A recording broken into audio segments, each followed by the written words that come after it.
Real Madrid. You know, just saying the name, you know it's more than a football club. It's an institution, right? It's a symbol of winning, a global phenomenon.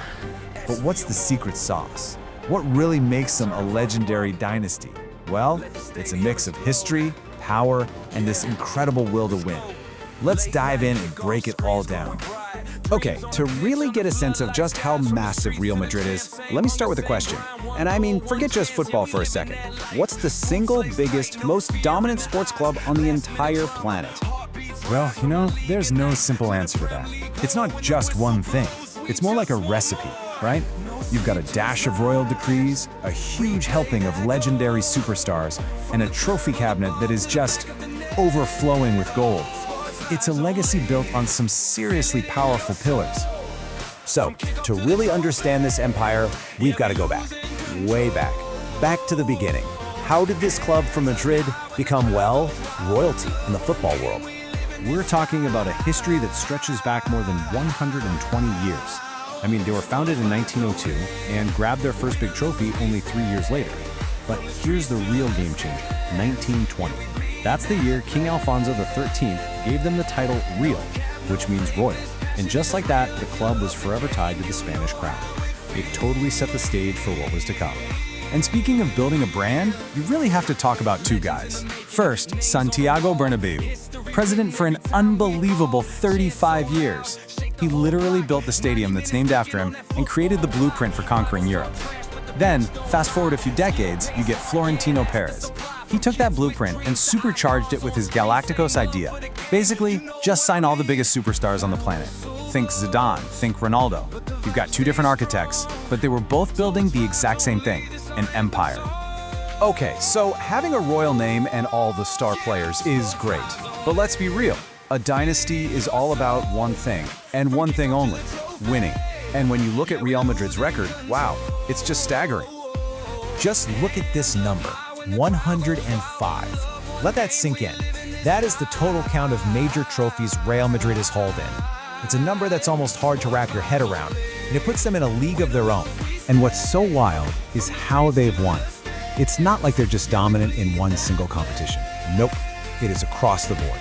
I mean, look at this, 36 league titles, a huge pile of international cups. They've just conquered everything, everywhere, over and over again. But then, there's this number, 15.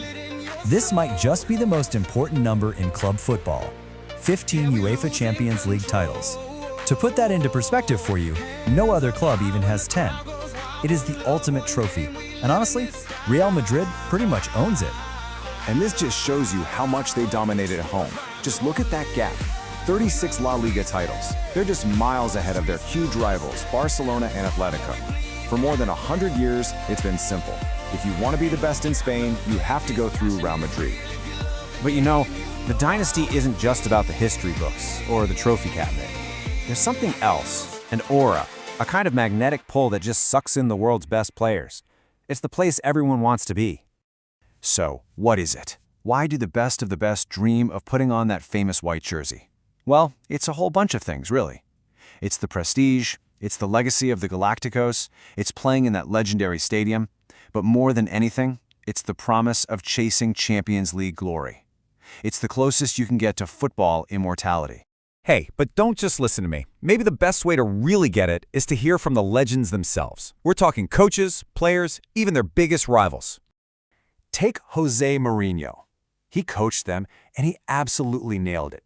He said that when Real Madrid loses, the whole world celebrates. I mean, think about that. That tells you everything. When you're the top dog, people get just as excited about you failing as they do about you winning. And then you've got a club legend, Sergio Ramos, talking about it from a player's point of view. For him, it's simple. It's not just another club. It's the absolute peak. When you put on that shirt, you've made it. There's just nowhere else to go.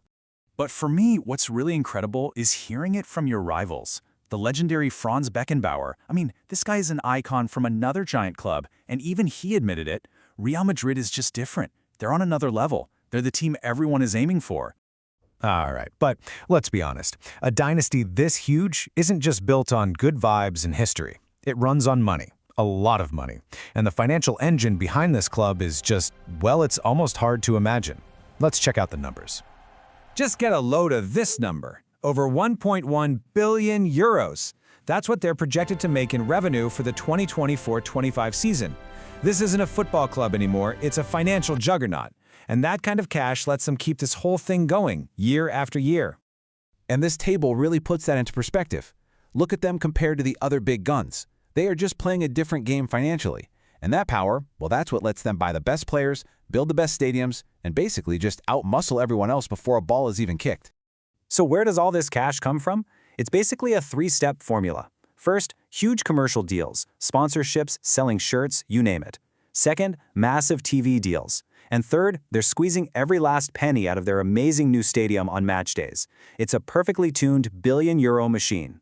Which brings us right back to where we started.